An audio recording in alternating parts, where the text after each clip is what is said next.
Hi guys, so in today's lecture we will talk about HIV and AIDS. This is a very sensitive topic. This is a very important topic not only in context to your exams, not only in context to management of HIV patients, but also in context to awareness of the particular disease. And before starting this lecture, I would like to request you guys to have empathy for these HIV positive patients and at the same time also ensure that these patients do not face discrimination because it is not transmitted by handshake, hugging or even kissing. So let's start the lecture. So here you can appreciate a structure of HIV virus. You guys already know that virus is assembly of nucleic acid and proteins, okay? So in virus you have genetic material which can be either RNA or DNA. Plus you have proteins. These proteins can be structural proteins and functional proteins as well. So protein plus nucleic acid is equal to your virus. So a virus contains either RNA or DNA along with structural and functional proteins. Here you can appreciate that this HIV virus is having RNA as genetic material, okay, too simple to understand, and it is single stranded RNA, and HIV virus contains two single stranded RNA filaments, okay. Now you can appreciate various structural and functional proteins. By saying functional proteins, I mean this virus contains its own enzymes in form of reverse transcriptase, in form of protease, in form of integrase. And here you can appreciate structural proteins as well in form of P24, in form of P17, as well as few glycoproteins. Okay, here you have glycoprotein 120, here you have glycoprotein 41. This glycoprotein 120 is also known as docking protein. We will discuss the structure of HIV virus in detail, but first let's take up the modes of HIV transmission. Okay, here you can appreciate various modes of HIV transmission. But before discussing various modes of HIV transmission, you guys must also understand what are not the modes of transmission. Here you can appreciate touching HIV patient is safe. That is, you can do handshake, you can do hugging. Here you can appreciate sharing utensils is also safe because the virus is in very small quantity in saliva. Therefore, even kissing is safe. This is not transmitted by insect bites, particularly mosquito bite. Therefore, these guys, that is HIV positive guys, should not face any type of discrimination. Okay. What are the various modes? Most important mode is your unprotected sex. Okay. Not using the barrier methods. And then you have drug addicts, that is IV drug abusers. Okay. For example, intake of cocaine. Blood transfusion, be it in any form, that is PRBC, FFP, or even platelet. And here you can appreciate pregnancy, that is mother to child transmission, better known as parent to child transmission. And then there can be accidental needle prick injury, or there can be use of non-sterile instruments during surgery, leading to contamination with HIV virus. Okay, so these are various modes of HIV transmission. Whereas these are not modes of HIV transmission. As a medico, you guys should know this. Okay, now try to understand. Sexual transmission is most common mode of transmission of HIV. Now try to understand. Nowadays, due to human rights, you can find many homosexuals around, particularly male having sex with male, that is gay. Male having sex with male, right? That is gay. So these carry maximum risk of what? HIV transmission, particularly the receptive partner, particularly the passive partner. Okay, you represent male like this, you represent female like this. Okay, now let's try to understand. Maximum chances of transmission is when male has sex with male. Okay, so you have one male as passive partner, this is your passive partner, and you have another male as active partner, something like this. So this is a receptive person, whereas this person is penetrative partner. Okay, so this receptive person, right, can have more of anal mucosal trauma, resulting into more breach of mucosa and more blood contamination. Therefore, in this receptive partner, there is more than 1% chance of HIV transmission, whereas this penetrative partner carries lesser risk, that is less than even 0.1%. Okay, now it is also transmitted in heterosexual individuals. Okay, if they don't use the barrier method. Okay, so in case of heterosexual individuals, female carries greater chances of HIV transmission. Okay, so here females have greater chances of imbibing HIV virus. Okay, here the percentage is almost 1%, whereas in case of males it is less than 0.1% here as well. Okay, so these are various scenarios in which there can be transmission of HIV virus. Okay, HIV virus can also be transmitted by oral sex with ejaculation. Okay, so you guys should understand that male having sex with male carries greater risk, okay, as compared to heterosexuals, and the receptive partner, that is passive partner, carries greater risk of imbibing HIV virus. Okay, here you can appreciate sexual relationship without protection, that is without barrier methods.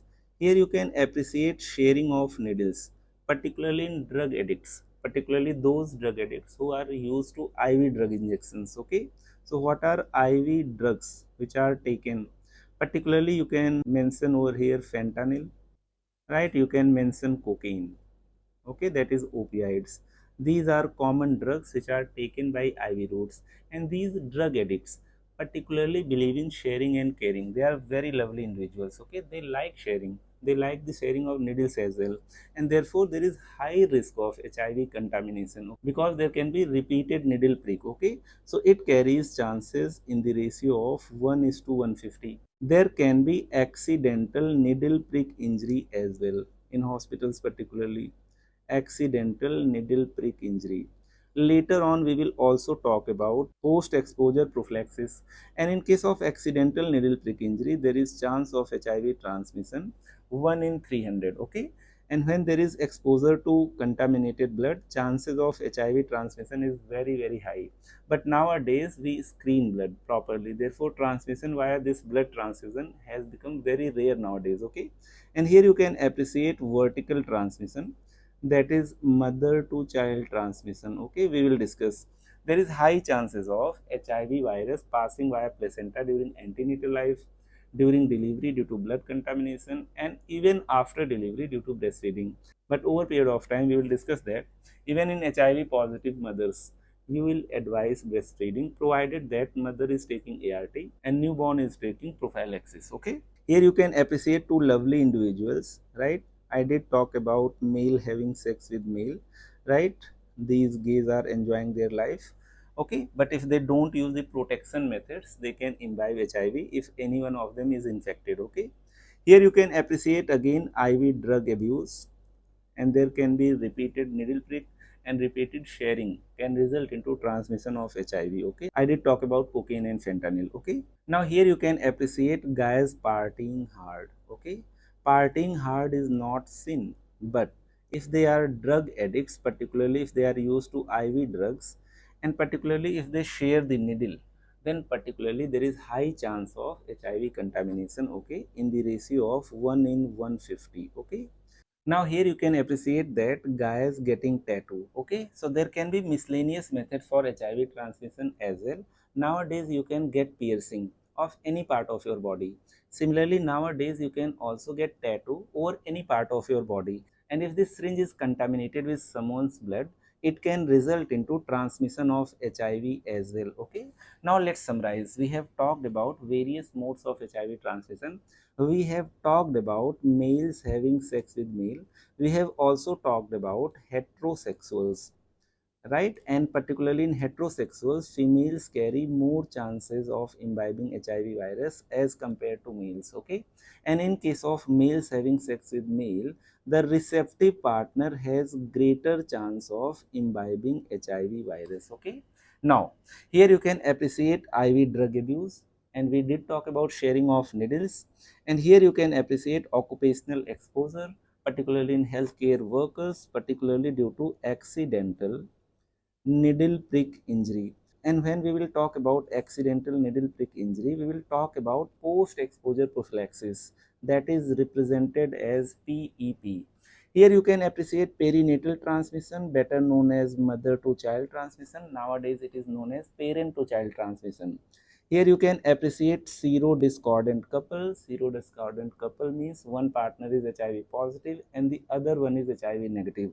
So regular use of barrier methods is compulsory along with ART intake. Okay. Now in serodiscordant couples, there can be need of pre-exposure prophylaxis. We will discuss. Okay. So these are various modes of HIV transmission. Too simple to understand.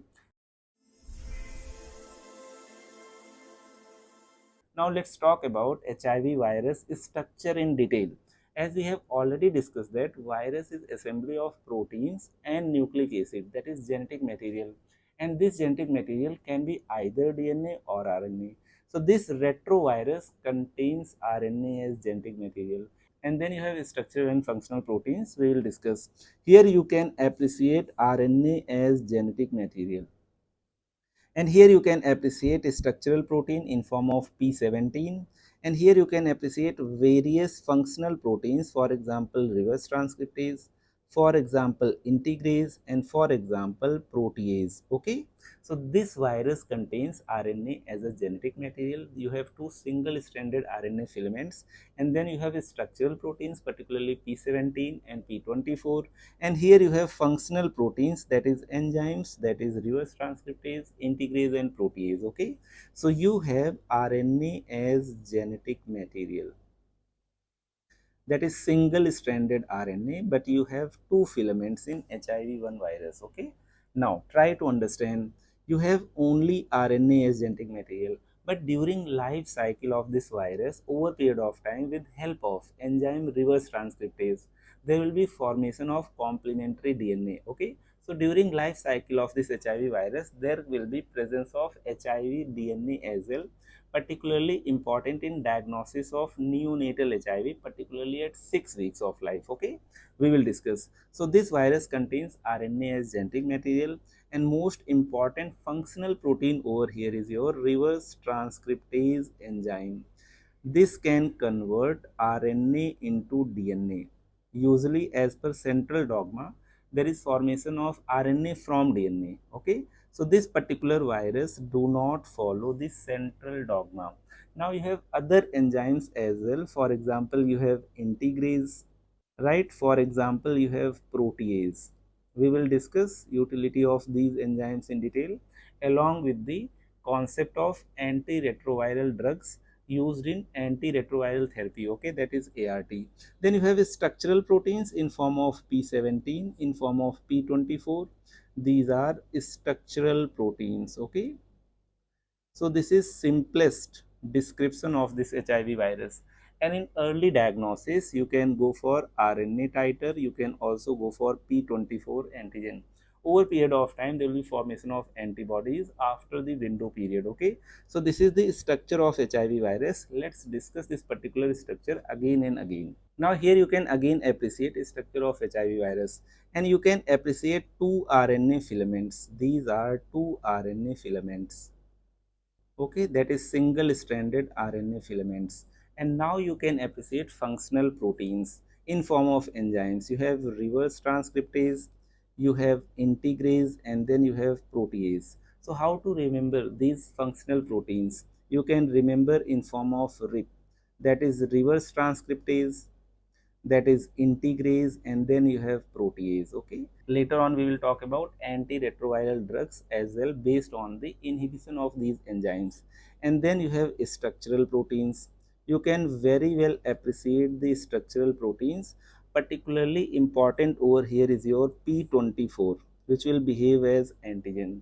And now you have glycoproteins as well, right, towards the periphery. You have glycoprotein 120 and you have glycoprotein 41. Okay, these are proteins but glycated proteins, and this glycoprotein 120 is also known as docking protein. Okay, we will discuss in the pathogenesis part.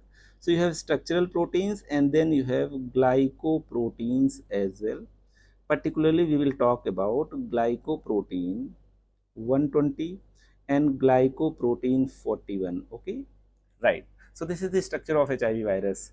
Let's again recap. Okay, here you can appreciate HIV RNA. So over period of time, we will talk about the PCR, that is polymerase chain reaction, and we will estimate HIV RNA load as well. Okay, now we are left with structural and functional proteins. So let's take up each and everything. This is your reverse transcriptase. We did talk about RIP. So you have reverse transcriptase, you have integrase, and you have protease. Here you have integrase. Then you have structural proteins. You can appreciate the presence of P24 antigen, that is P24 protein, that is P24 core protein. And here you have the glycoproteins towards the periphery. These glycoproteins will help in attaching this particular virus to the host cell, that is particularly CD4 positive T helper cells. Okay, so we will discuss further details in the pathogenesis part. Now for the sake of simplicity, let me draw the structure of HIV virus once. Okay, so this is your HIV virus with 2 RNA filaments, and then you have RIP, that is 3 functional proteins. Okay, RIP, that is reverse transcriptase, integrase, and protease. And then you have structural proteins. Particularly important is your P24. Okay, and then you have glycoproteins. You have glycoprotein 41, and last but not the least, you have glycoprotein 120. So let's label each and everything. This is your glycoprotein 41, and this particular structure is your glycoprotein 120. This much is enough in understanding of HIV virus structure along with the pathogenesis as well.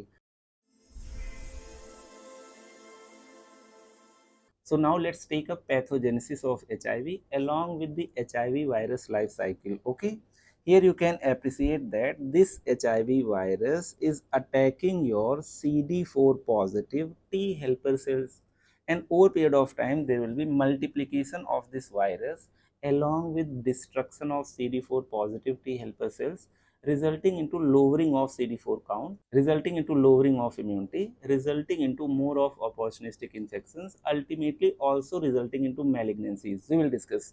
So here you can appreciate glycoprotein 41 and glycoprotein 120. Okay, with help of these glycoproteins, this virus attaches and also recognizes your CD4 positive T helper cells. Okay, so in CD4 positive T helper cells, you have cluster of differentiation, that is CD4 protein, along with cofactor as well in form of CXCR4 in form of CCR5. Try to understand, this virus, that is HIV virus, can recognize CD4 positive T helper cells with help of CD4 protein and with help of COF receptors, that is in form of CXCR4 and in form of CCR5. Okay, let's try to understand the pathogenesis. We did talk about the HIV virus structure, and we did talk about the RNA as genetic material. And then towards the periphery, you have glycoprotein 41 along with glycoprotein 120. Okay, so this is glycoprotein 120. This is going to attach with the host cell. This will identify CD4 molecule, and that's how it will identify CD4 positive T helper cell. So this particular structure is your glycoprotein 120, whereas this particular structure is your glycoprotein 41. Okay, so these are the peripheral parts of HIV virus, and therefore these parts will help in attachment to the host cell, that is CD4 positive T helper cells. Now let's also draw CD4 positive T helper cells. This is your CD4 positive T helper cell. So this virus will ultimately attack your CD4 positive T helper cell. Suppose this is your CD4 molecule, right? Now, this glycoprotein 120 will identify CD4 positive T helper cells with the help of CD4 molecules, but one more co-receptor should also be present, okay, for proper identification and inoculation of this HIV virus RNA into the host cell. Try to understand, this is your HIV RNA. This needs to be inoculated in host cell, and later on it will prepare DNA from this RNA, and then that DNA, that is viral DNA, will integrate to host DNA, and later on it will utilize the machinery of host, and it will result into production of RNA and proteins, that is new virions, and over period of time this CD4 positive T helper cell will be destroyed. Okay, let's understand each and everything with clarity. when there will be CD4 molecule identified by the glycoprotein 120, there will be role of co-receptor as well, that is mainly your CCR5. So, in case this glycoprotein 41 identifies this co-receptor, that is mostly CCR5 and sometimes also CXCR4. Now this HIV RNA gets inoculated in the host cell. So this is your HIV RNA inoculated into host cell, and you have host cell nucleus, and here you can appreciate host cell DNA, host DNA. And over period of time, we will discuss that this HIV RNA will produce HIV DNA with help of reverse transcriptase, and that DNA with help of integrase is going to integrate with the host DNA, and later on it will produce viral RNA and viral proteins. Again, RNA plus protein is equivalent to new virions. Okay, that's how this virus multiplies. That's how you also target the multiplication of this virus, and that's how you have multiple antiretroviral drugs. Okay, so here you can appreciate HIV virus RNA, and this HIV virus RNA will help in production of HIV DNA with help of reverse transcriptase, and now this DNA needs to integrate with host DNA, something like this. Here you can appreciate viral DNA integrating with host DNA, and here there will be role of your integrase enzyme. Later on, host DNA along with viral DNA will produce viral RNA and proteins, right, with help of transcription and translation. So over period of time, there will be production of HIV RNA multiple copies along with HIV proteins, and these proteins will be immature initially, and therefore there will be role of protease.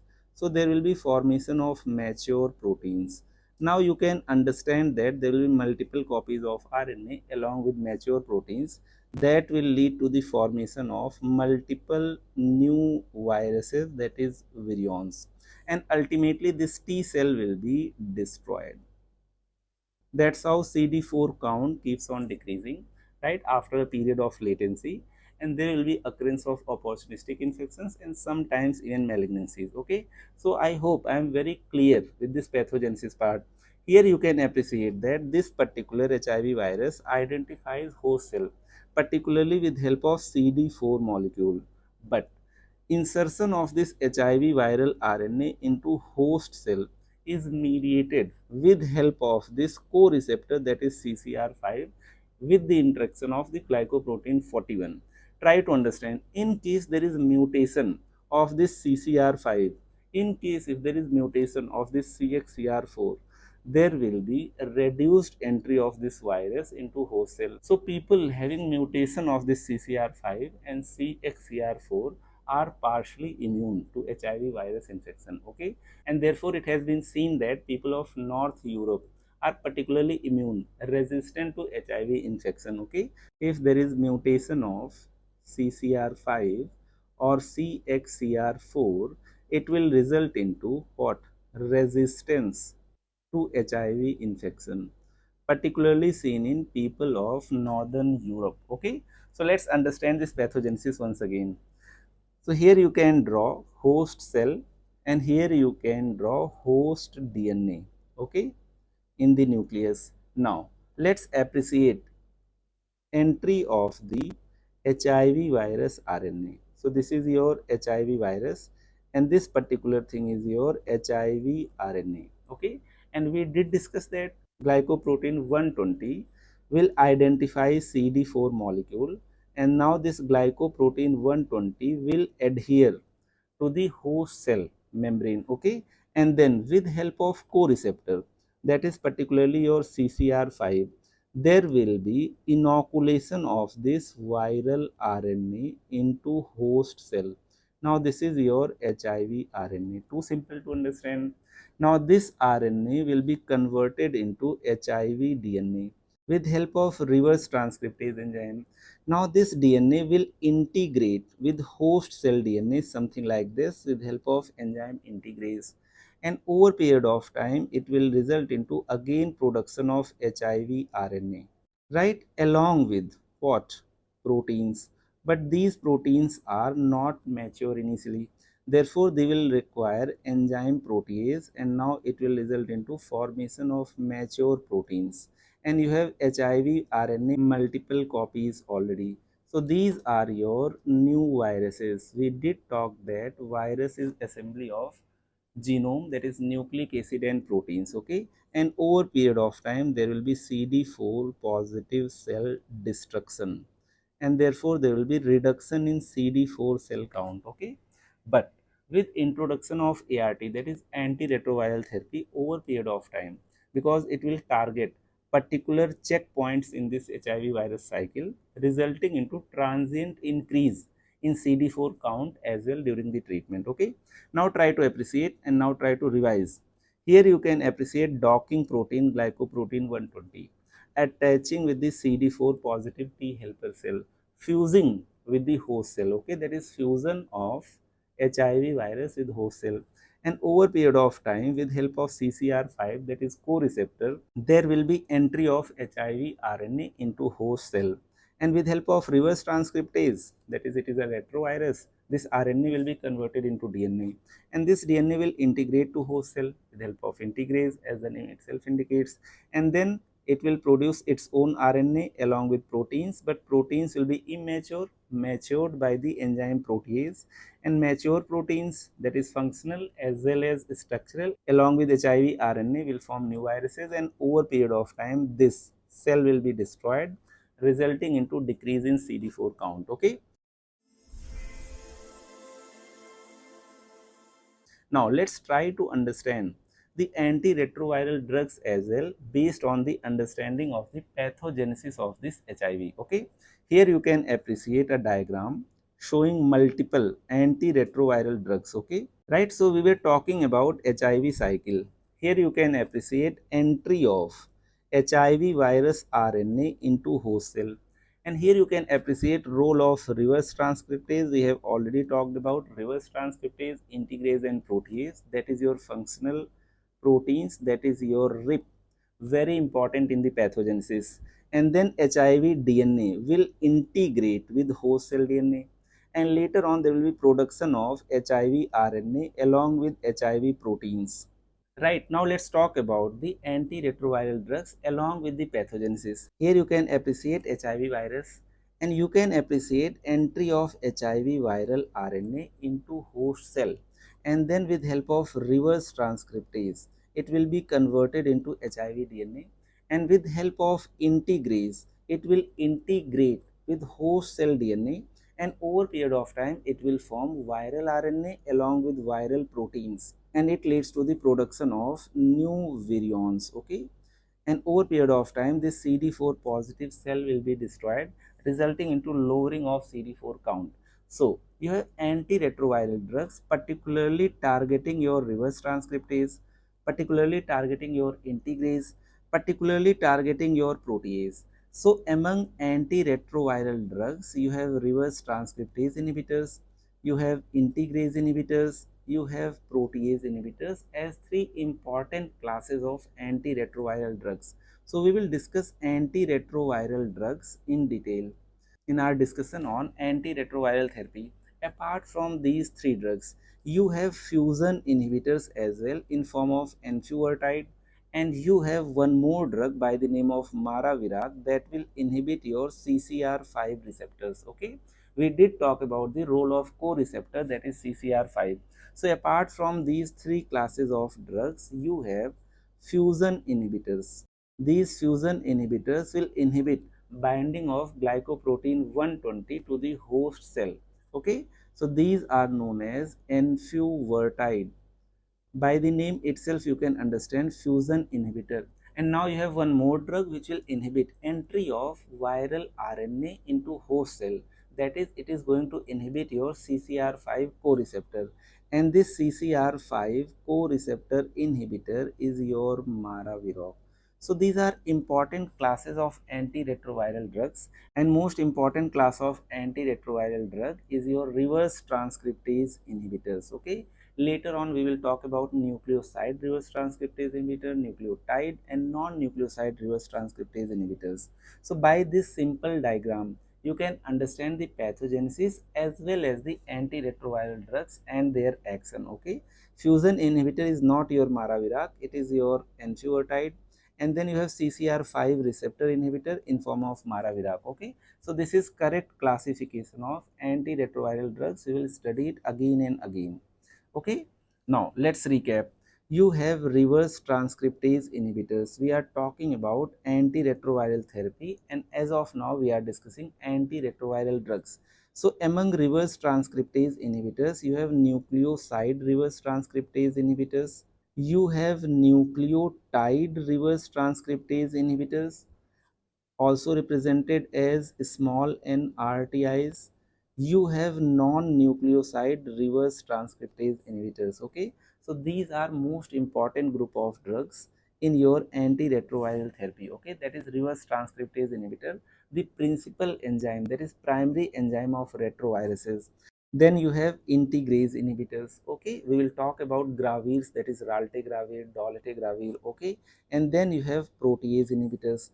So this RIP enzymes will be targeted to slow the progression of the HIV disease. Okay. Now, apart from these drugs, you have fusion inhibitors. We did talk about fusion inhibitors. Here you have FU. An example is your enfuvirtide. And then you have another drug which is CCR5 inhibitor. You guys remember the resistance to HIV infection due to mutation of CCR5, and here you have CCR5 inhibitors in form of maraviroc. Okay, now let's proceed. Let's again recap. So in HIV cycle we did study about the pathogenesis as well as antiretroviral drugs. So you have reverse transcriptase inhibitors, you have integrase inhibitors, you have protease inhibitors. Apart from this, you have fusion inhibitors. Apart from this, you have CCR5 inhibitors in form of maravirac. Now here you can appreciate classification of antiretroviral drugs. On one hand, you have nucleoside reverse transcriptase inhibitors, okay, and then you have nucleotide reverse transcriptase inhibitors. Then you have non-nucleoside reverse transcriptase inhibitors, particularly targeting your reverse transcriptase enzyme. Okay, it will inhibit the production of HIV DNA from HIV RNA. Then you have other enzyme inhibitors as well in form of integrase inhibitors, in form of protease inhibitors. Too simple to understand. These were important enzymes by the name of RIP. So we have targeted these enzymes to slower the progression of HIV disease. Here you can appreciate other drugs in form of fusion inhibitor, that is your enfuotide, and last but not the least you have CCR5 entry inhibitor in form of maravirac. So this completes the classification of antiretroviral drugs used in treatment of your HIV and AIDS. Okay, here you can appreciate the most popular regimen for the treatment of HIV. Okay, though not cure but to slow the progression of disease. So here you have TLD, that is your tenofovir, and then you have lamivudine, and then you have dolutegravir. Okay, so these three drugs, that is triple regimen, is most important regimen in management of HIV, and particularly this regimen is important in managing patients of both HIV-1 and HIV-2. So your HIV virus is of two serotypes. In India you mainly have HIV virus 1, in South Africa you mainly have HIV virus 2. This HIV virus 2 is more subtle, right? The progression of disease is comparatively slower in case of HIV-2 infection. Okay, so what regimen is actually effective in both? It is your TLD. This TLD is your tenofovir, and this tenofovir is your nucleotide reverse transcriptase inhibitor. This lamivudine is your nucleoside reverse transcriptase inhibitor, and this dolutegravir is your integrase inhibitor. Okay, so in treatment of HIV, we use three drugs, okay, to prevent the resistance. So this is most preferred regimen for the treatment of HIV. Okay, and in post-exposure prophylaxis as well, we will discuss, particularly in needle prick injury, we again give three antiretrovirals for the management, that is for the prophylactic treatment. Okay, but in pre-exposure prophylaxis, Particularly in serodiscordant couples, we use only two antiretroviral drugs for the management. Okay, so this TLD has to be remembered, effective in both HIV-1 and HIV-2 infections. Here you can appreciate one more popular regimen given for the treatment of HIV positive patients, popularly named as AAA. Okay, in this particular case, again you use three drugs, that is your efavirenz, that is your tenofovir, and that is your emtricitabine. Okay, so this AAA is also very popular. This contains only reverse transcriptase inhibitors. Okay, on one hand you have tenofovir, and this tenofovir is your nucleotide reverse transcriptase inhibitor, and then you have efavirenz. This efavirenz is your non-nucleoside reverse transcriptase inhibitor. Last but not the least, you have emtricitabine as nucleoside reverse transcriptase inhibitor. Okay, so nowadays popularly we use TLD, okay, because it is effective for both HIV-1 and HIV-2, plus it can be also used in pregnancy. Okay, now let's talk about the investigations required for the management and diagnosis of HIV infection. Okay, and what is AIDS? If CD4 counts decrease to less than 200 per cubic millimeter, along with various opportunistic infections we will discuss. Okay, so here you can appreciate entry of HIV virus into human body, that is your HIV infection. Okay, and over period of time there will be production of antibodies. Okay, and these antibodies can be detected with help of enzyme immunoassays. Okay, but nowadays for early diagnosis we use antigen plus antibody test, that is fourth generation testing, that includes the antigen detection as well. By common sense you guys can understand that initially there will be presence of antigen, particularly P24 antigen, and over period of time there will be formation of antibodies as well.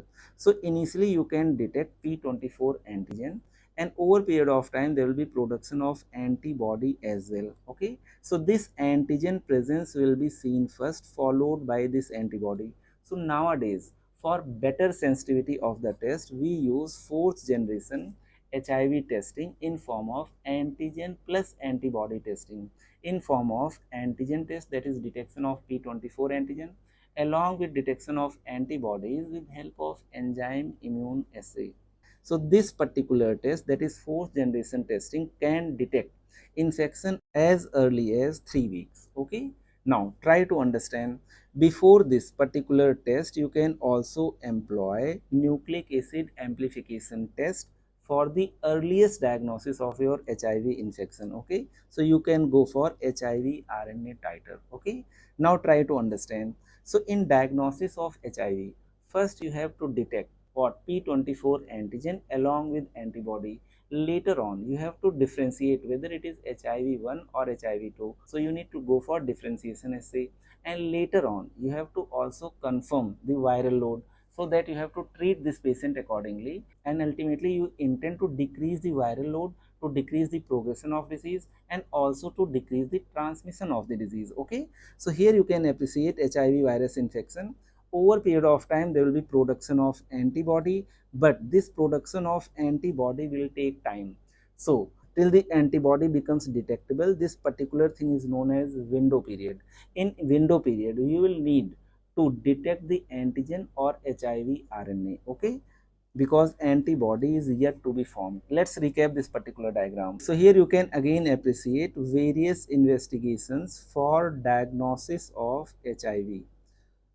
Right, we did talk about fourth generation enzyme immunoassays along with detection of antigen. So nowadays we deploy HIV combi, that is combination of detection of antigen as well as antibody with help of enzyme immunoassay, and this can detect HIV infection as early as towards the end of third week.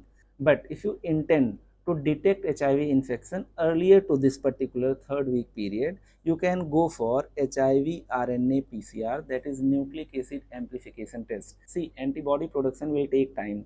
Therefore, for earliest detection, you have to go for HIV RNA estimation. Okay. So nowadays, investigation of choice is fourth generation combi test, In combi test, you detect antigen, that is your particularly P24 antigen, plus antibodies with help of enzyme immunoassays, okay, as early as third week. Now, your next job should be to differentiate whether this person is having HIV-1 infection, HIV-2 infection, or both HIV-1 and HIV-2. Therefore, your next step should be HIV differentiation assay. And with this, you can conclude that whether your patient is having HIV-1 or HIV-2. And later on, for confirmation, in case these results are indeterminate, you can go for nucleic acid amplification test for detection of HIV RNA. That is basically your polymerase chain reaction, that is your PCR. This will also tell you about number of copies per ml of HIV RNA. If the number of copies per ml is less than 1000 per copies per ml, it is considered as low viral load. Okay, that indicates the disease progression has slowed down. Plus, this also indicates that transmission of the virus will be lesser in people having lesser viral load. Okay, let's recap over here. So nowadays you deploy fourth generation HIV test in form of antigen plus antibody test, particularly with help of enzyme immunoassay. Now this person will be considered HIV positive person. Your next job will be to figure out whether this person is having HIV-1 or HIV-2. Okay, and in case if the results are indeterminate, you can also go for nucleic acid amplification test, that is your polymerase chain reaction, and this will also give you idea of the viral load. If viral load, that is HIV RNA titer, is less than 1000 copies per ml, it is considered as low viral load, right? And therefore it will also lessen the risk of transmission to exposed individuals. Okay, so this is the algorithm of testing of HIV, along with differentiation, along with confirmation, along with detecting the viral load. Okay, right, so let's revise it for the last time. First step will be your antigen plus antibody testing. Okay, we did talk about this particular thing. Later on, you can go for HIV-1 or HIV-2 differentiation assay, and in last, you can go for viral load testing. Okay, now you have to also check the CD4 counts. Okay, so what is normal CD4 count? Normal CD4 count is something between 800 to 1500 per cubic millimeter. But it is very simple to understand that over period of time, because in pathogenesis we have understood that these viruses will attack your CD4 positive T helper cells. Over period of time, these CD4 cells will decrease, resulting into decrease in immunity, resulting into more of opportunistic infections. So as per CDC, over period of time, this CD4 count will decrease, and CDC has classified severity of HIV disease on the basis of CD4 count as well. So you have stage 0, right? That is early HIV infection as per CDC. And then you have stage 1 when CD4 count will still remain more than 500. And then you have stage 2 CD4 count between 500 to 200, and then you have stage 3, that is CD4 count less than 200, that will be equivalent to AIDS, that is acquired immunodeficiency syndrome. So here you can appreciate CDC guidelines for the definition of HIV infection and classification.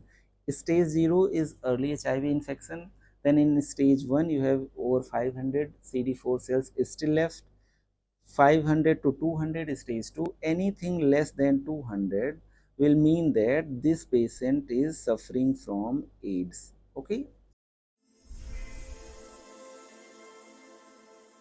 now having understood that over period of time CD4 counts will decrease, and as CD4 counts will decrease, immunity will also decrease, resulting into occurrence of various opportunistic infections. Okay, try to understand.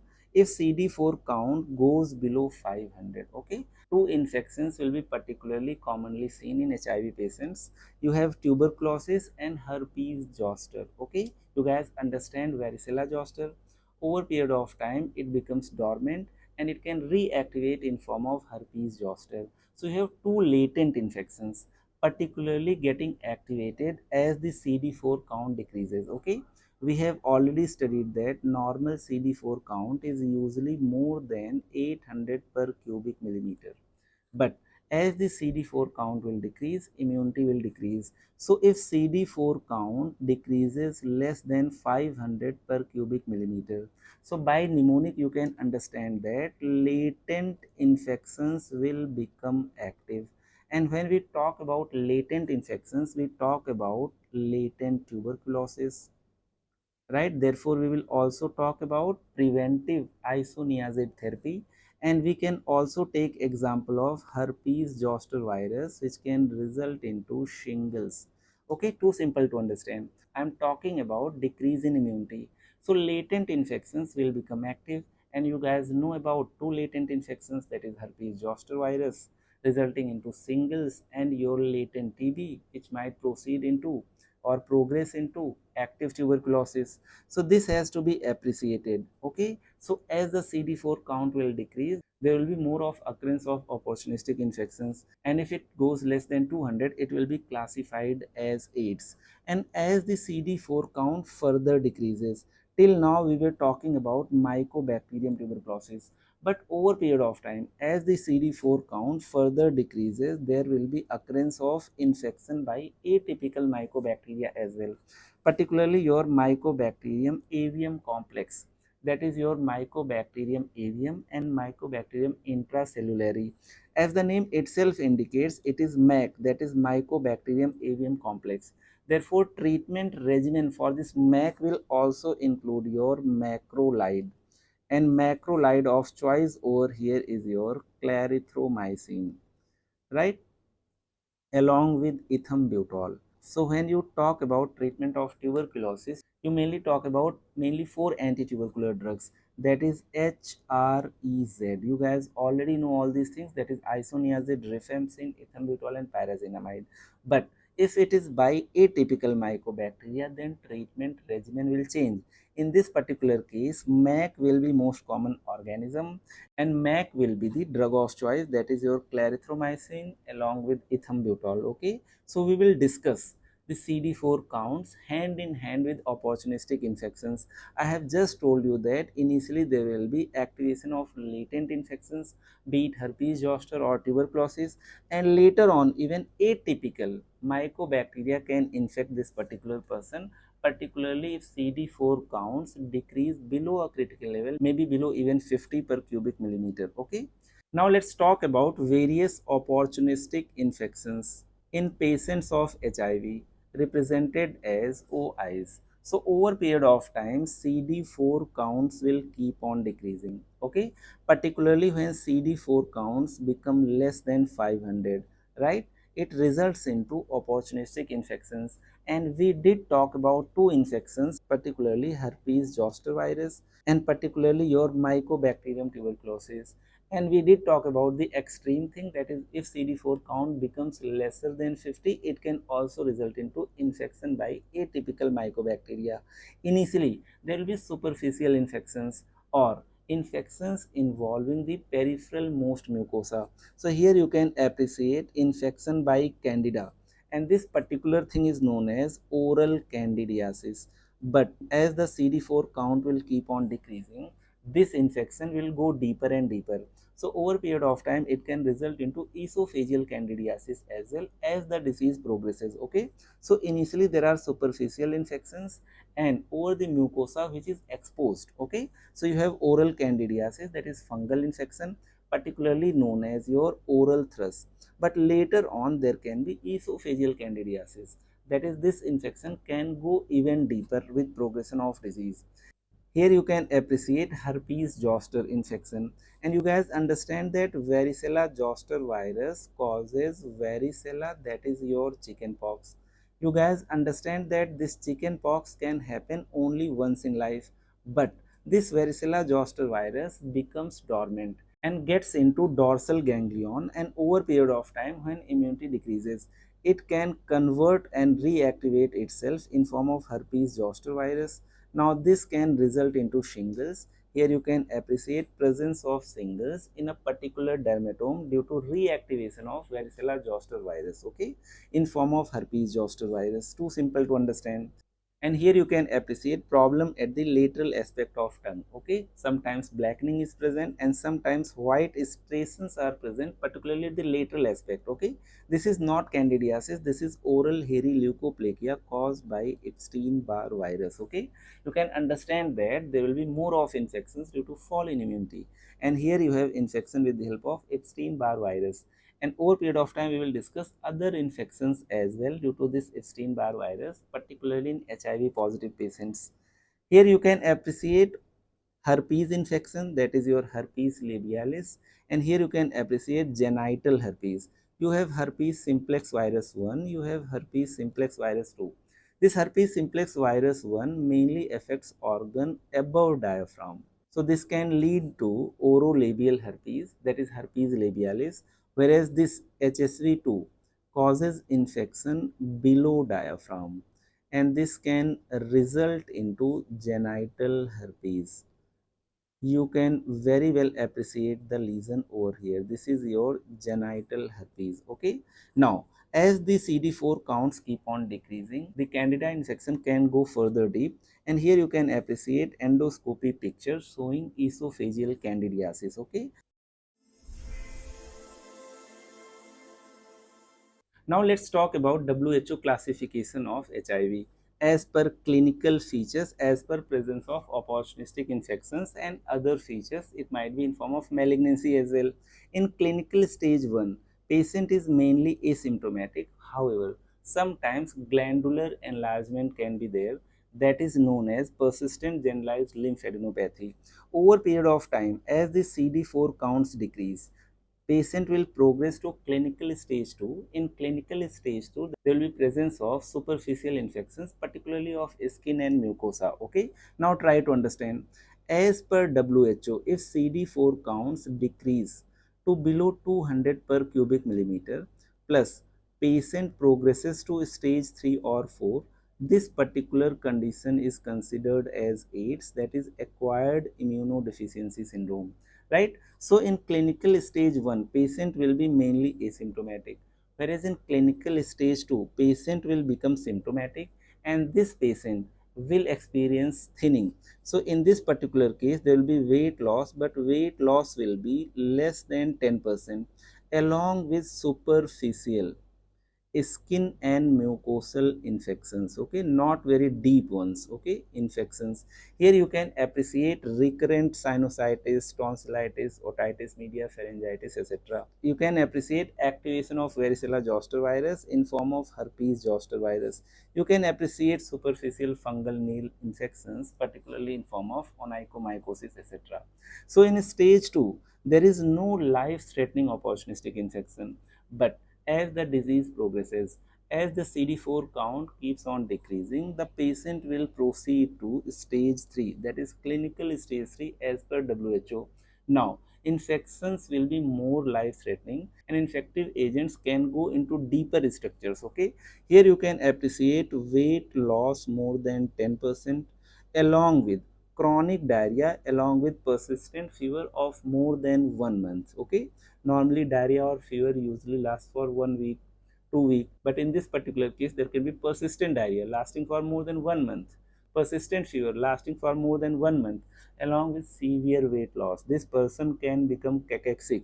Severe weight loss means that this person has lost more than 10% of weight. Okay, and now the infections will become more severe, plus in this particular case you can appreciate active tuberculosis. Okay, now here you can appreciate more infections in form of pneumonia, empyema, that is infected pleural effusion.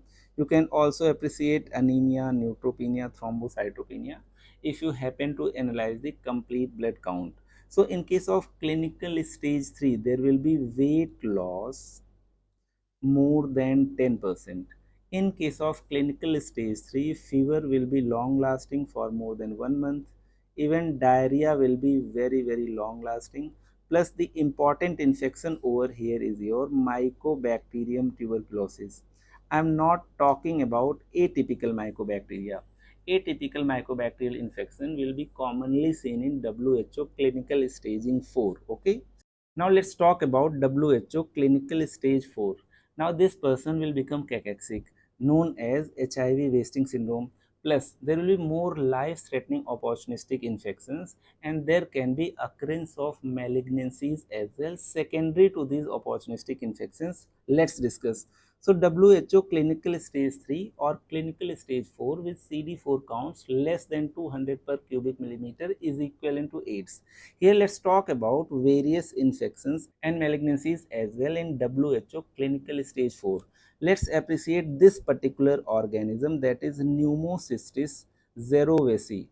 Pneumocystis xerovesi, earlier known as Pneumocystis carinii, and this is a fungus, right? Particularly seen in WHO clinical stage 4, okay? And this causes PCP, that is your Pneumocystis carinii pneumonia. We will discuss the treatment as well, right? Prophylaxis as well. And in this particular condition, you have a drug by the name of cotrimoxazole, okay, particularly known as Septran in market. Here you can appreciate other causes of pneumonia as well, right? A normal individual can also suffer from pneumonia, but these patients will suffer from more frequent pneumonias, okay? And plus with rarer organisms, for example Pneumocystis xerovesi. Here you can again appreciate esophageal candidiasis. Earlier we were talking about the superficial infections, particularly oral thrush. Now we are talking about esophageal candidiasis. Here you have extrapulmonary TB, and over a period of time you can again appreciate disseminated non-tuberculous mycobacterial infection. We did talk about Mycobacterium avium complex, and we did talk that in this particular case MAC will be treated by MAC, that is your macrolide. Here you can appreciate presence of infections leading to malignancies, particularly Kaposi sarcoma we will discuss, caused by human herpes virus 8. This is cancer of endothelium, that is cancer of blood vessel, that is cancer of innermost layer of blood vessel. Then you have cytomegalovirus infection as well. It can result into retinitis, colitis, it can result into permanent blindness. Then you have HIV encephalopathy as well, particularly due to direct invasion of neurons by the HIV virus. Majority of manifestations happen due to opportunistic infection, not due to HIV virus itself. But this HIV encephalopathy happens due to the HIV virus itself. Here you can appreciate other life-threatening fungal infections, particularly cryptococcal infections, particularly cryptococcal meningitis. Okay. Now there are other protozoans as well which can cause chronic infection in stage 4, and this includes mainly cystosporidiasis and isosporidiasis, that is nowadays known as cycloisosporidiasis. Okay, these are protozoans and these cause chronic diarrhea. Now here you can appreciate lymphoma as well. Primarily it can cause primary CNS lymphoma, and it is mainly caused by Epstein-Barr virus again. Okay, try to understand. Initially we were talking about superficial infections. Initially we were talking about less of weight loss, that is less than 10%. Then we talked about more weight loss, that is more than 10%. Now in clinical stage 4, patient has become cachexic. And in this particular case, we did talk about a very important infection, that is PCP, that is Pneumocystis carinii pneumonia or Pneumocystis xerovesi pneumonia. This is a fungus. Okay, over period of time you can appreciate infections by rarest of the rare organisms, particularly due to atypical mycobacteria. And this atypical mycobacteria can cause life-threatening disseminated tuberculosis treated with help of macrolides plus ethambutol. Okay. Now, apart from this, you can have toxoplasmosis. You can also have cytomegalovirus infection in form of retinitis, which can result into permanent blindness. Not only these infections, it can also result into various infections by protozoans, particularly due to cycloisospora. Other examples are cryptosporidiasis, right? So these basically cause chronic diarrhea. Now we are left with other infections as well. For example, infection by John Cunningham virus, that is your JC virus, right? It causes progressive multifocal leukoencephalopathy. We will discuss. Okay, as the name itself indicates, it is demyelinating disease of the white matter of brain. Now we are left with malignancies. You have human herpes virus 8, which can result into Kaposi sarcoma. You have human papilloma virus, which might result into cervical cancer, right? And you can have primary CNS lymphoma, right? Mainly caused by your Epstein-Barr virus, okay? So there can be malignancies as well associated with clinical stage 4 as per WHO in case of your HIV infection. Now, before jumping onto the treatment, particularly by antiretroviral drugs, that is antiretroviral therapy, let's talk about various opportunistic infections and their management, right? Because sometimes these can be fatal. Most important over here is your Mycobacterium tuberculosis. I am not talking about atypical mycobacteria. I am talking about typical mycobacteria, particularly when CD4 counts go below 500 per cubic millimeter. There can be activation of latent tuberculosis, okay? So latent tuberculosis caused by Mycobacterium tuberculosis can become active in form of TB disease, right? So TB infection, that is latent TB turning into TB disease. So in case of HIV, even if patient is having latent tuberculosis, you have to provide isoniazid preventive therapy so that it doesn't convert into TB disease. And if patient is already suffering from TB disease, then you have to provide anti-tubercular therapy ahead to antiretroviral therapy. Okay, see, we provide antiretroviral therapy to delay the progression of disease, to have improvement in CD4 counts. This particular thing is known as immune reconstitution. Okay, because patient was suffering from immunodeficiency, but introduction of ART led to partial recovery, that is partial increase in CD4 counts, that is immune reconstitution. If this person is diagnosed with active tuberculosis, right, then this person has to be given ATT first, followed by ART, right, after a gap of 2 weeks, because of the risk of what? Immune reconstitution inflammatory syndrome we will discuss. See, when you give ART, it will result into immune reconstitution. It will result into increase in CD4 counts. But if you give ATT along with ART, it will result into severe inflammatory reactions which might present as worsening of the disease. Okay, that is worsening of tuberculosis in this particular case. That is known as immune reconstitution inflammatory syndrome. Therefore, if a person is suffering from tuberculosis and diagnosed with HIV, you have to give ATT first. You have to treat tuberculosis first, and you have to introduce ART only after 2 weeks of the treatment of anti-tubercular therapy. Okay, and what about management of latent tuberculosis? See, you guys now can understand this latent tuberculosis can progress into TB disease, that is active tuberculosis. Therefore, in this particular case, isoniazid preventive therapy is given for the period of 6 months. Okay, too simple to understand. So if a person is suffering from tuberculosis, you have to always rule out HIV, and if you happen to diagnose HIV in someone, you have to always rule out tuberculosis. And in case this person is having only latent tuberculosis, then you have to give isoniazid preventive therapy. Okay, we will discuss.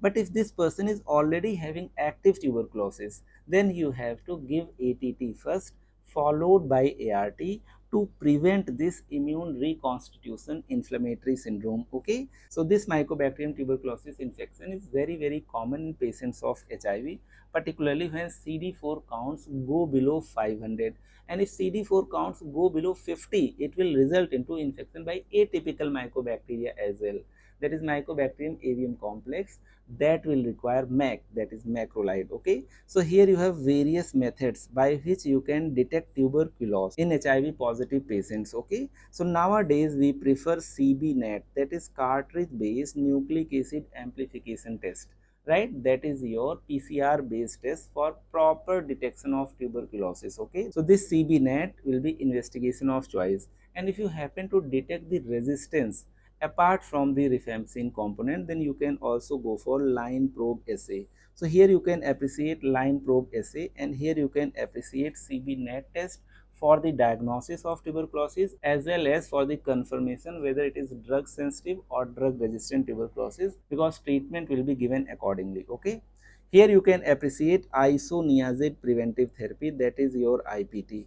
In case your patient has latent tuberculosis, that is TB infection, not TB disease, even then you have to provide isoniazid therapy for period of 6 months, so that this particular patient with latent tuberculosis, particularly detected with help of positive MON2 test, you have to treat this patient with help of isoniazid. You are just preventing latent TB into active tuberculosis, therefore it is named as isoniazid preventive therapy. And I have already talked about, if this person presents with active tuberculosis, right, active TB, then you have to give ATT followed by what, antiretroviral therapy, because this will minimize the risk of immune reconstitution inflammatory syndrome. Okay, here you can appreciate one more infection, that is Mycobacterium avium complex. This Mycobacterium avium complex includes Mycobacterium avium plus Mycobacterium intracellulari. Okay, this is known as Mycobacterium avium complex. Okay, now this will be more commonly seen in patients having CD4 counts less than 50 per cubic millimeter. Okay, and treatment of choice for this MAC, that is Mycobacterium avium complex, is your MAC, that is your macrolide. Right, so in this particular case a regimen is preferred, and this regimen contains your mainly clarithromycin along with ethambutol, and sometimes rifabutin can also be added. Okay, now it is time for partial recap. Here you can appreciate decreasing CD4 count, and you can appreciate two latent infections becoming active, and we did talk about varicella zoster virus turning into herpes zoster virus, and we did talk about latent tuberculosis which can also become active tuberculosis.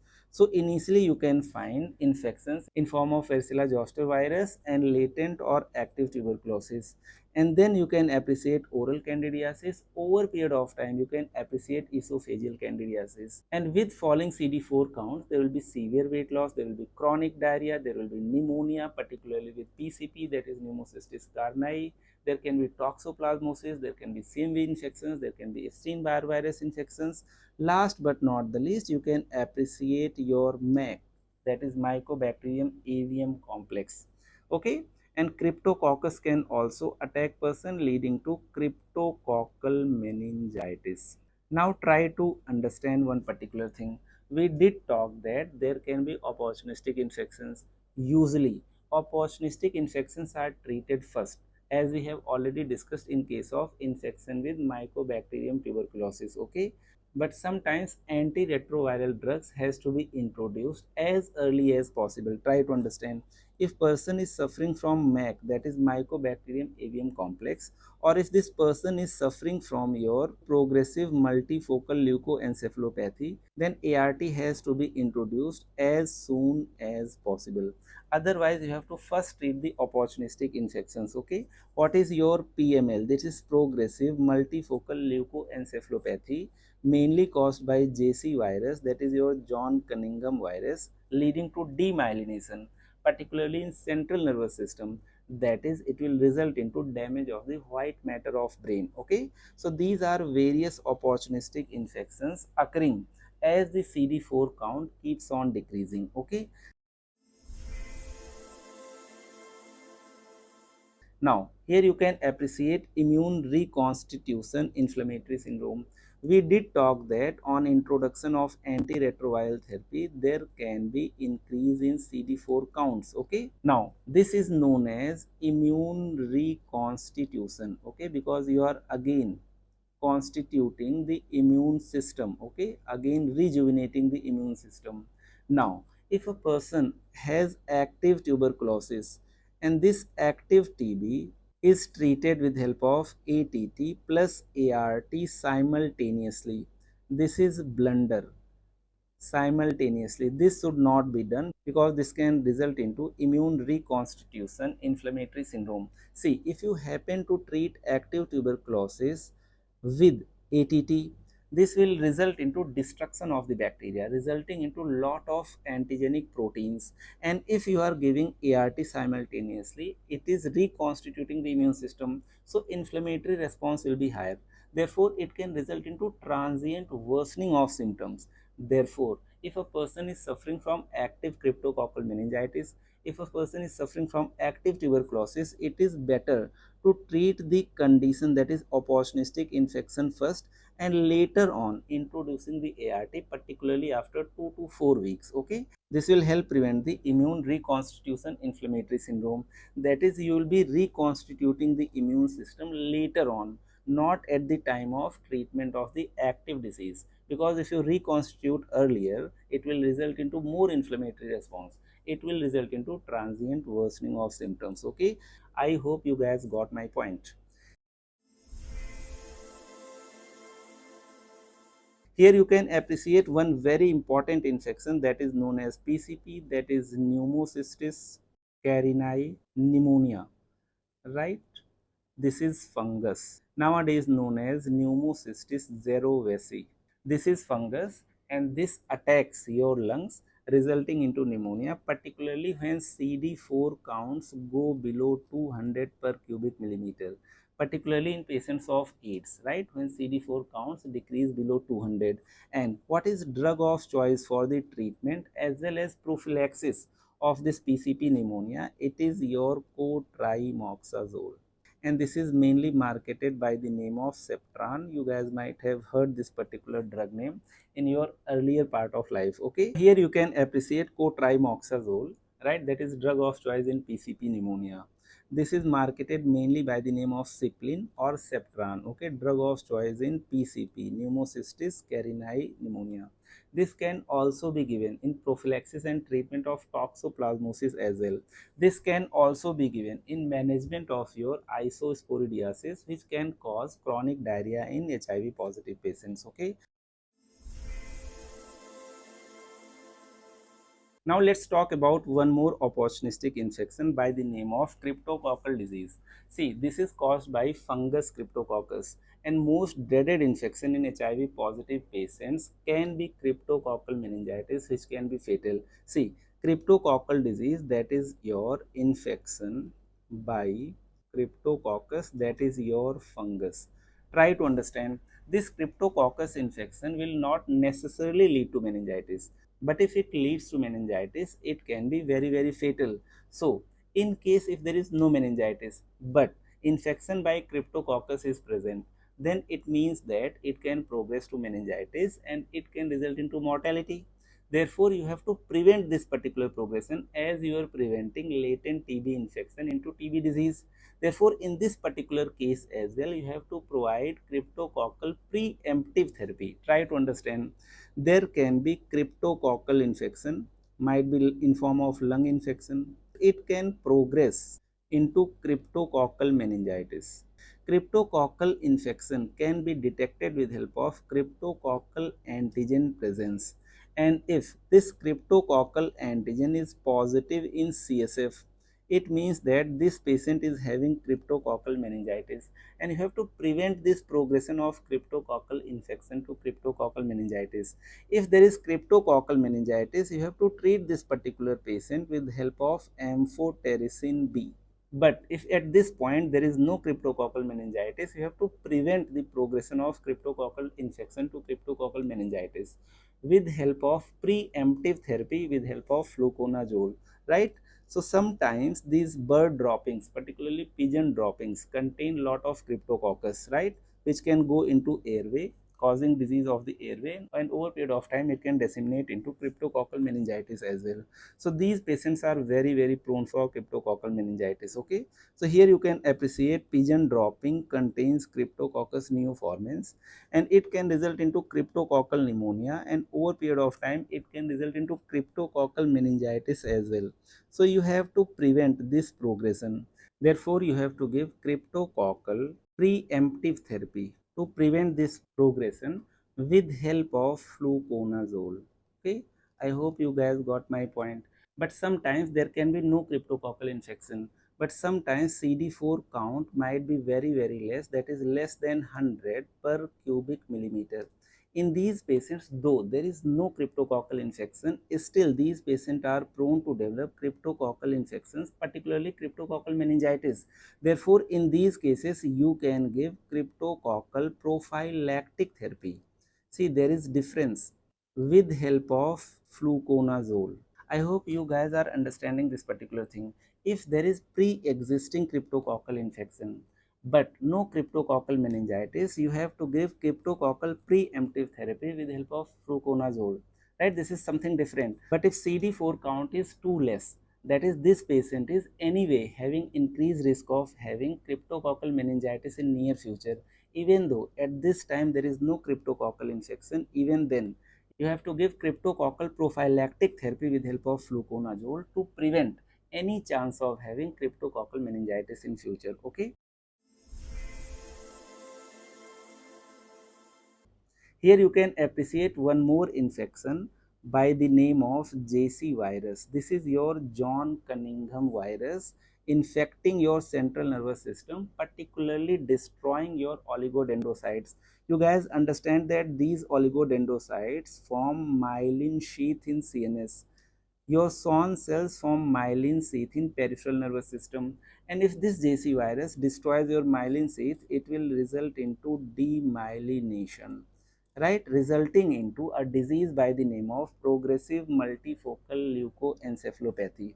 Here you can appreciate white matter destruction with the help of this virus, and we did discuss that in case a person has Mycobacterium avium complex or progressive multifocal leukoencephalopathy, then you have to immediately give antiretroviral therapy, right? You don't have to wait to treat the opportunistic infection first to prevent the immune reconstitution inflammatory syndrome. Okay, so this particular point is very important.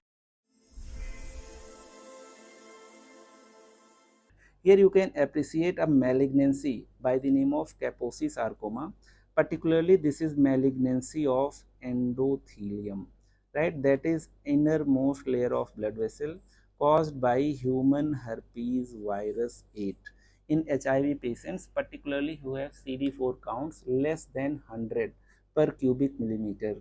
Right here you can appreciate human herpes virus 8, and here you can appreciate brownish lesions over skin representing cancer of your endothelium.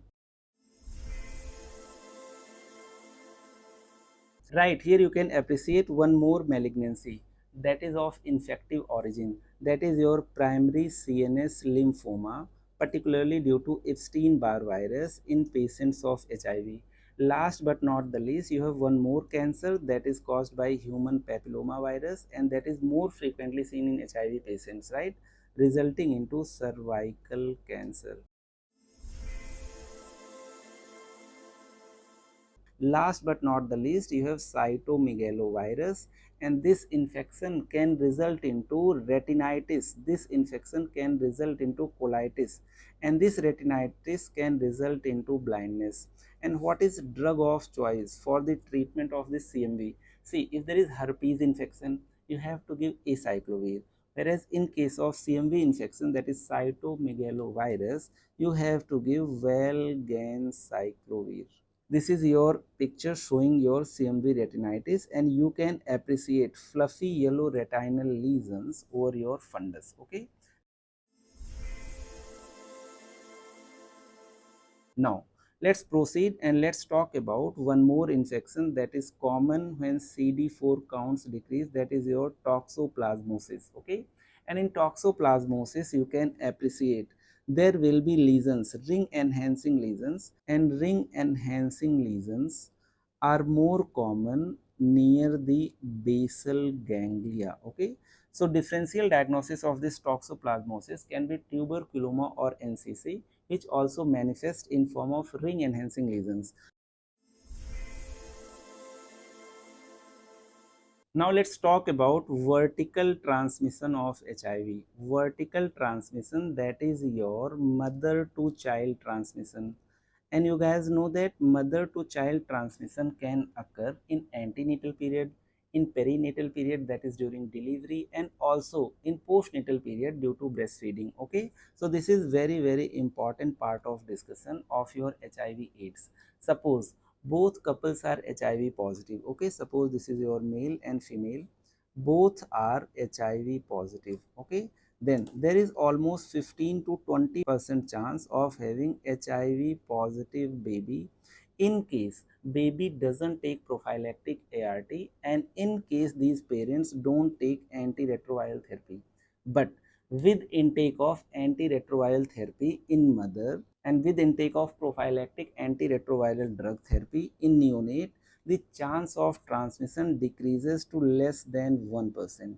Therefore, it was earlier known as highly active antiretroviral therapy. Okay, so if a mother is pregnant, there is significant risk of baby getting HIV if mother is not taking ART and if baby is not taking the prophylaxis, that is nevirapine in most of the situations. So a mother who is pregnant should take this particular regimen. We have already talked about this regimen, which is very effective in HIV-1, HIV-2 and safer in pregnancy, that is LTD, that is lamivudine, tenofovir and dolutegravir. Okay, so this treatment should be started as soon as pregnancy is diagnosed, and when newborn is delivered, baby should be given prophylactic nevirapine or zidovudine for 6 weeks, and then baby should be tested with help of nucleic acid amplification test. Okay, so here I am trying to tell you guys that if mother is HIV positive, then there is significant risk of HIV in newborn. But if mother takes ART and baby takes prophylaxis, everything might be very good. Okay, right. So this particular thing, that is mother given ART and newborn, that is neonate, given prophylactic nevirapine for period of 6 weeks, okay, is known as prevention of parent to child transmission of HIV. Okay, this is very important. So mother has to take ART as soon as possible, and newborn should be given prophylactic nevirapine or sometimes zidovudine for the period of 6 weeks. Okay, then child will be tested for HIV, and if earlier diagnosis has to be made, you have to go for HIV RNA PCR. Okay, you cannot go for antibody testing in a newborn because maternal antibodies can persist as long as 18 months. After 18 months, you can go for conventional antibody based detection of HIV. Okay, now what about the breastfeeding? Let's talk about breastfeeding in HIV positive mother.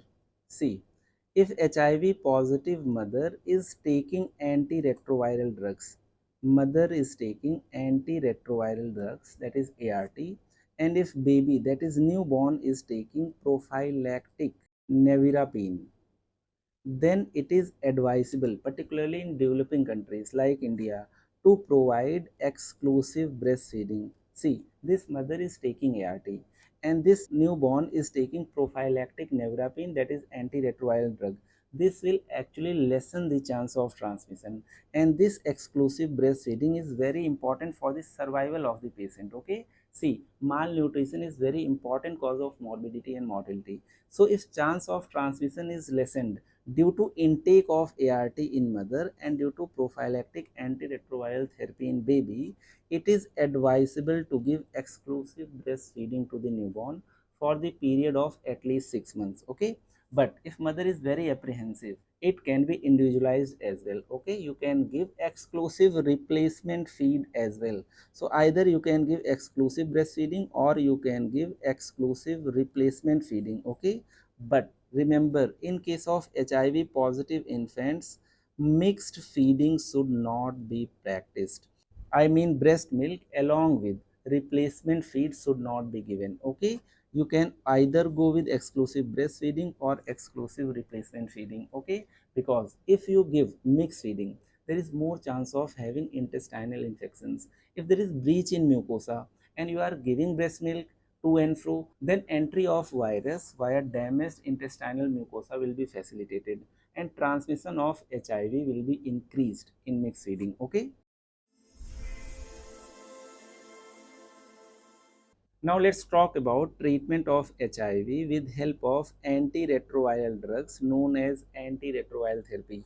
we have already talked about the most common three drug regimen.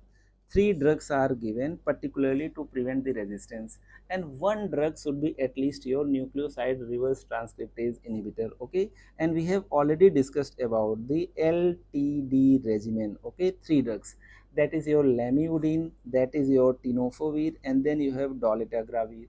And this lamivudine is your nucleoside reverse transcriptase inhibitor. This T, that is your tenofovir, is your nucleotide reverse transcriptase inhibitor, and this dolutegravir is your integrase inhibitor. So this is most preferred regimen in the management of HIV AIDS, be it HIV-1, be it HIV-2, be it a pregnant lady. Okay. Right, now let's talk about pre-exposure and post-exposure prophylaxis. Pre-exposure prophylaxis is given to high-risk individuals. This person is more prone to get HIV virus. Okay, try to understand. Suppose you have zero discordant couple. By saying zero discordant couple, I mean that in couple, one person is HIV positive and the other one is HIV negative. So there is significant risk of the other partner being HIV positive or getting HIV virus. So in these conditions or in high risk population, for example, male having sex with male, okay, there is significant risk of the other partner getting the HIV. So you can give antiretroviral drugs in advance to take care of the future exposure. Okay, this particular thing is known as pre-exposure prophylaxis, and because you are giving antiretroviral drugs well in advance, okay, as a prophylactic part. Therefore, in pre-exposure prophylaxis, two drug regimen is given. That is, only two antiretroviral drugs are needed as long as there is increased risk of exposure. Okay, so here you can understand pre-exposure prophylaxis, and in this particular condition, once daily pill is given and it contains two antiretroviral drugs. Here again you can appreciate tenofovir and emtricitabine. One thing is your nucleoside reverse transcriptase inhibitor and the other one is your nucleotide reverse transcriptase inhibitor. So what I am trying to tell you guys over here is that in pre-exposure prophylaxis, only two drugs are needed. Okay, two drug regimen is given, right, in form of combination pill, once a daily pill. Now last but not the least, let's also talk about post exposure prophylaxis. Okay, here you can appreciate the important drug used for pre exposure prophylaxis, which contains only two drugs, that is emtricitabine and your tenofovir. So this is given for pre exposure prophylaxis, marketed by the name of Truvada. Now in last, let's talk about post-exposure prophylaxis. See, in this case, person is already exposed to HIV virus, and we have already discussed one scenario of post-exposure prophylaxis. We did discuss of prevention of mother-to-child transmission, and in this case, we provided prophylactic antiretroviral drug nevirapine to the child for 6 weeks and full ART to mother. But here we are going to discuss about accidental unprotected sex with HIV positive person, right, or accidental needle injury, right, because in these scenarios you are already exposed to the virus. Okay, therefore you have to be very diligent with the management. Again, you have to provide three drug regimen and for the period of 28 days. Ideally, you have to start antiretroviral therapy, that is three drug post exposure prophylaxis, as soon as possible or within 2 hours of the exposure, not beyond 72 hours. Okay, so ideally you have to provide three drug regimen prophylactic post exposure therapy for 28 days, okay, within first 2 hours of the exposure. Okay, and then you can go for testing, that is HIV testing at 6 weeks. With the help of HIV testing at 6 weeks, with the help of HIV RNA PCR. Okay, so this is all about HIV, its prophylaxis, its treatments, its pathogenesis, its modes of transmission, and lot about the opportunistic infections. Okay, see you guys in next lecture. Till then, bye bye.